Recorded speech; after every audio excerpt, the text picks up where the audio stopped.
Muy buenos días, mis amigos, aquí estamos una vez más, hoy jueves 8 de febrero, aquí estamos en la meditación de esta hermosa mañana tan fría, esperando que ustedes se encuentren bien en compañía de seres queridos, donde quiera que estén, en su trabajo. Como siempre les recuerdo que puedan ir escuchando la meditación, que puedan ir disfrutando de la palabra de Dios. Vamos a aprender hoy el juicio del Señor en el santuario. Muchas de las veces no entendemos qué significado tiene el santuario. Hoy vamos a tratar de entender un poco a qué se refiere con el juicio del santuario. En la antigüedad se acostumbraba a ir a un lugar a dejar ofrendas, a dejar tus pecados, a pagar tus faltas que cometías a lo largo el día del año. Todas esas rituales que se hacían fueron demolidos, fueron dejados ya, ¿no? Desde la crucifixión de Jesucristo ya nos hicieron ese tipo de rituales que hacían en ese entonces, dado que Jesucristo vino y murió por ti, por mí, pero aún siguen cosas vigentes, y vamos a tratar de entender lo que nos trae la meditación de esta mañana, en qué tipo de juicio del Señor y qué tipo de santuario nos está proyectando aquí, nos está enseñando. Vamos a tener una palabra de oración para poder dar inicio a nuestra meditación de esta mañana. Oremos.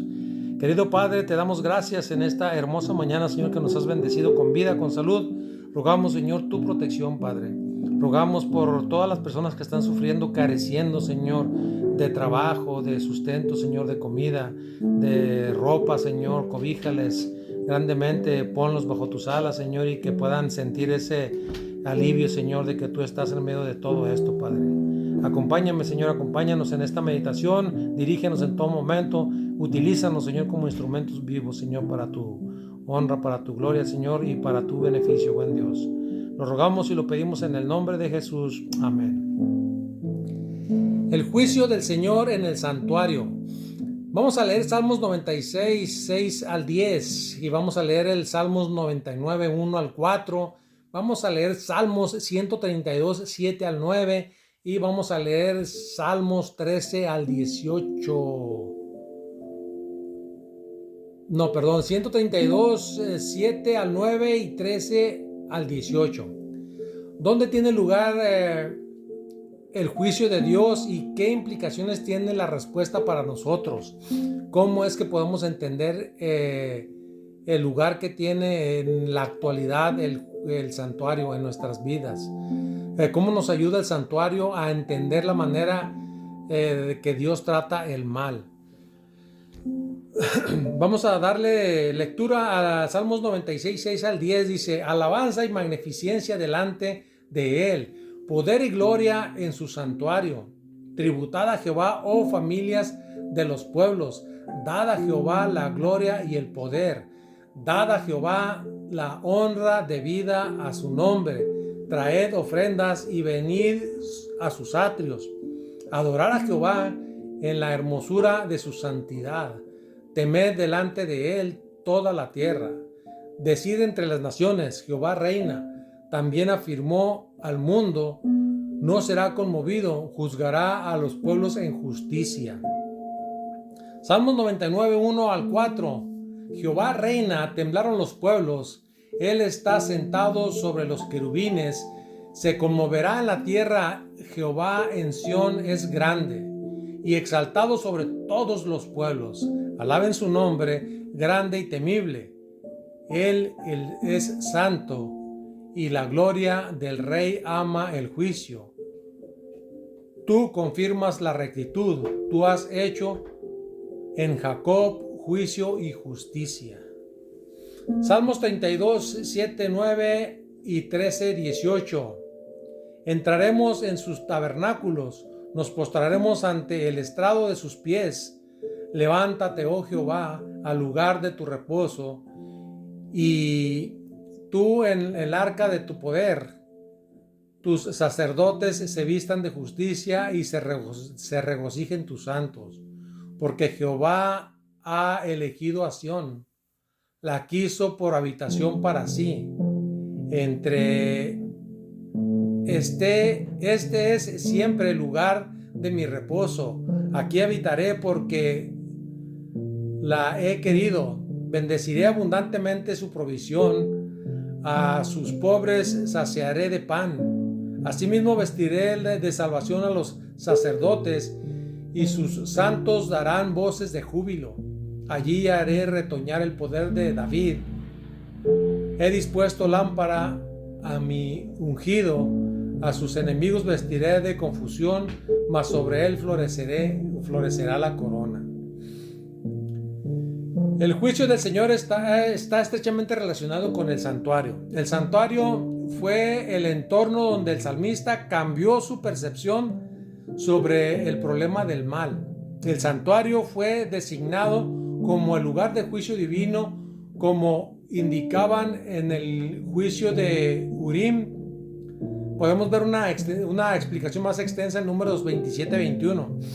Y el pectoral del juicio del sumo sacerdote, Éxodo 28-15, 28 al 30.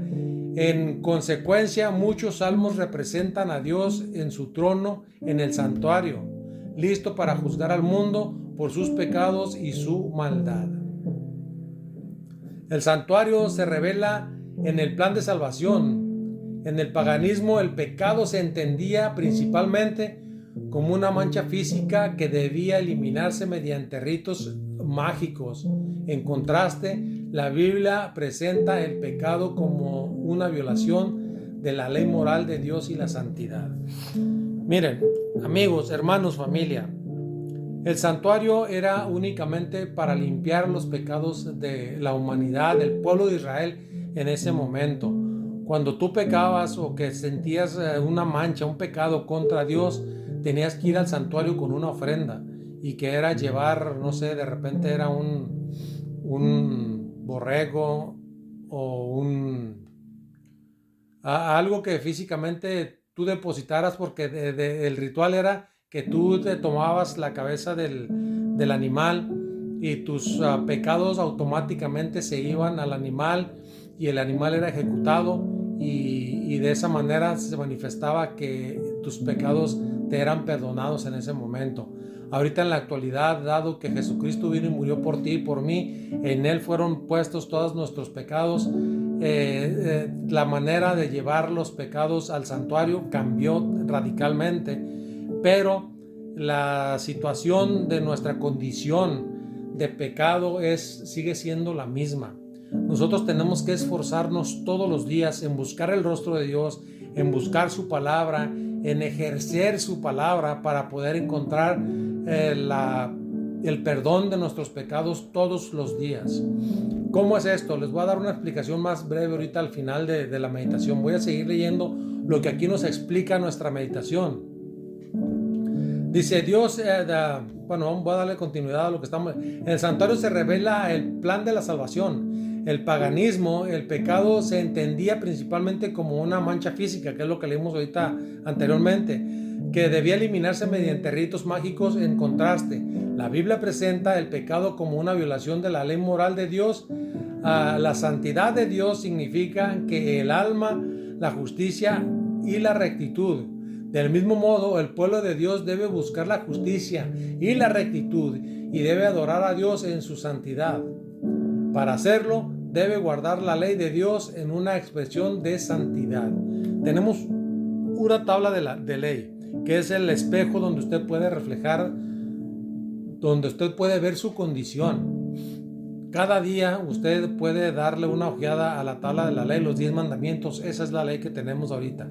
Muchas personas, lo hemos dicho a lo largo de las meditaciones, piensan que en la muerte de Jesucristo la tabla de la ley fue abolida. Esto para nada es verdad, porque cuando Jesucristo caminaba con los discípulos, le preguntaban los escribas y fariseos: ¿qué acaso veniste a abolir la ley y los profetas? Y Jesús claramente les dice: no he venido a abolir la ley de Moisés ni a los profetas, sino he venido a hacer que se cumpla. Jesucristo vino a enseñarnos cómo cumplir la ley, no a abolirla. Esas son las palabras de Jesucristo que están plasmadas en la Biblia. Por consiguiente, el santuario es el lugar del perdón del pecado y la restauración de la justicia, como indica el propiciatorio del trono de Dios y los sacrificios de justicia. Vamos a contar un poquito más en Deuteronomio 33, 19 y Salmos 4:5. Sin embargo, el Dios perdonador se venga de las malas acciones de los impenitentes. Salmos 99:8.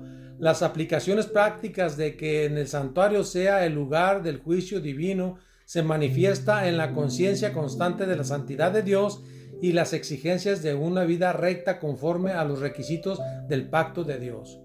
Mientras tú te mantengas firme haciendo la voluntad de Dios, de acuerdo a los estatutos que nos dejó Jesucristo como ejemplo para nosotros poder proyectarnos en esta vida, esa es la manera que nosotros tenemos que regirnos en este momento. Todo el santuario y todo eso fue, en el momento fue quitado, pero ahorita todavía hay un santuario donde estamos siendo juzgados, donde estamos siendo, ahorita en este momento dice, de acuerdo a lo que dice la Biblia, de acuerdo a la enseñanza, es que estamos siendo juzgados en la actualidad. El juicio del Señor desde Sión trae como resultado el bienestar de los justos y la derrota de los impíos. Salmos 132, 13, 18 dice que el santuario alentaba las jubilosas expectativas de la venida del Señor como juez, especialmente durante el día de la expiación. Asimismo, los salmos refuerzan la certeza de la inminente llegada del juez divino. Cuando Jesucristo viene y muere, llega nuestro juez a dar parte de los pecados de los humanos. Adán y Eva pecaron sí, y Jesucristo vino como, pongámoslo de esta manera, como un segundo Adán para poder restaurar lo que se rompió cuando pecaron Adán y Eva. Tenemos que saber que Jesucristo está en el santuario. Él es nuestro santuario y en Él podemos dejar todas nuestras cargas, nuestros pecados, podemos descansarlos en Él. Romanos 8:34 nos dice cómo nos muestra este versículo y lo que dice de que lo que Cristo está haciendo en el santuario celestial es una buena noticia para nosotros. Pueden irse ahí a leer Romanos 8:34 para que puedan entender. No lo puedo leer porque se me alargaría mucho la meditación y lo que yo busco cada mañana es que nos vayamos con algo más. Aquí vamos a poder entender un poquito. El Espíritu de Profecía nos dice, toda la ceremonia del santuario estaba destinada para inculcar a los israelitas una idea de la santidad de Dios, de su odio por el pecado, y además hacerles ver que no podían ponerse en contacto con el pecado sin contaminarse. Se requería de todos se afligiesen sus almas mientras se celebraba el servicio de la expiación. Toda ocupación debía dejarse a un lado y toda la congregación de Israel debía pasar el día solamente en humillación ante Dios, con oración, ayuno y examen profundo en su corazón. Ahora, ¿cómo aplica esto a nosotros? Cada vez que nosotros pecamos, cada vez que nosotros hacemos algo que sabemos consciente que no estuvo bien, que no fue del agrado de Dios, tenemos que caer de rodillas. Ese es nuestro santuario ahorita en la actualidad. Caer de rodillas, y en ese momento, no necesariamente el símbolo de hacerlo de rodillas es porque normalmente deberíamos de arrodillarnos para hacerlo, pero si en el momento tú te diste cuenta que pecaste contra Dios, que en el camino a tu trabajo cometiste algún acto donde sabes que pecaste en contra de Dios o contra de tu prójimo, en ese momento tú puedes orar con Dios y preguntarle y decirle, platicarle como si platicaras con un amigo, o de esta manera, ¿no? Yo lo haría, mira, Señor, acabo de pecar contra mi hermano, lo maldije, le dije algo que no debí. Señor, por favor, perdóname. Tú sabes que estoy luchando con esta condición mía y entonces yo pido por favor que me perdones y que me ayudes. Y de esa manera tú puedes irte relacionando con Dios, ¿no? Platicar con Dios de esta manera y pedirle perdón por tus faltas, aunque no sea de rodillas, Él te va a escuchar. El día de la expiación, el sumo sacerdote, después de haber tomado las víctimas ofrecidas por la congregación, aquí nos da una explicación del ritual que se hacía, ¿no? Iba al lugar santísimo con la sangre de dicha víctima y rociaba con ella el propiciatorio encima mismo de la ley para la satisfacción de sus exigencias. Era la manera que tú dejabas, en el ritual dejabas tus pecados ahí. Luego, en la calidad de mediador, tomaba los pecados sobre sí y los llevaba fuera del santuario. poniéndolos en sus manos sobre la cabeza del segundo macho cabrío. Confesaba sobre él todos los pecados, transfiriéndolos así figurativamente en el macho cabrío, y de esta manera tus pecados quedaban ahí. Esto los llevaba luego lejos de la que se consideraba, ¿no? Llevarlos lejos, como si estuvieran para siempre quitados y echados lejos del pueblo. Esta era la manera que el pueblo dejaba sus pecados ahí. Puesto que Satanás, el originador del pecado, el incitador directo de todos los pecados que causaron la muerte del Hijo de Dios, la justicia exige que Satanás sufra el castigo final, y en él se va a dejar caer todas las cargas del pecado de la humanidad en este mundo. La obra de Cristo en favor de la redención del hombre y la purificación del pecado del universo serán concluidas cuando se saque el pecado del santuario celestial y sea colocado sobre Satanás, quien sufrirá el castigo final.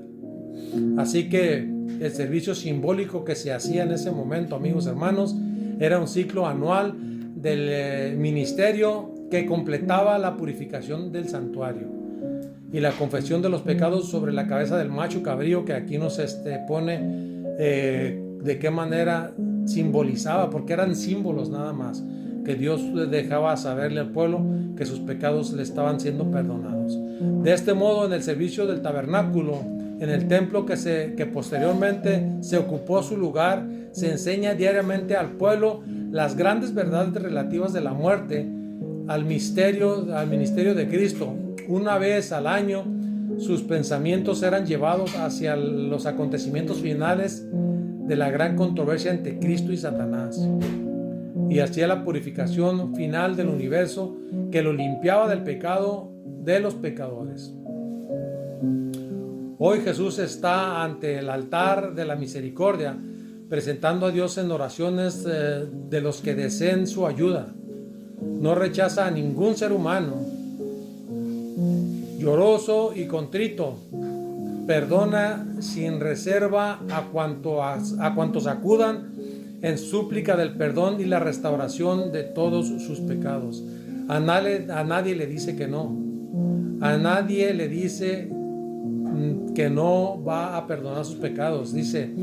A nadie dice todo lo que pudiera revelar, sino que exhorta a toda alma temblorosa a que cobre ánimo, a todos los que quieran y puedan velarse o verse en sus miserias.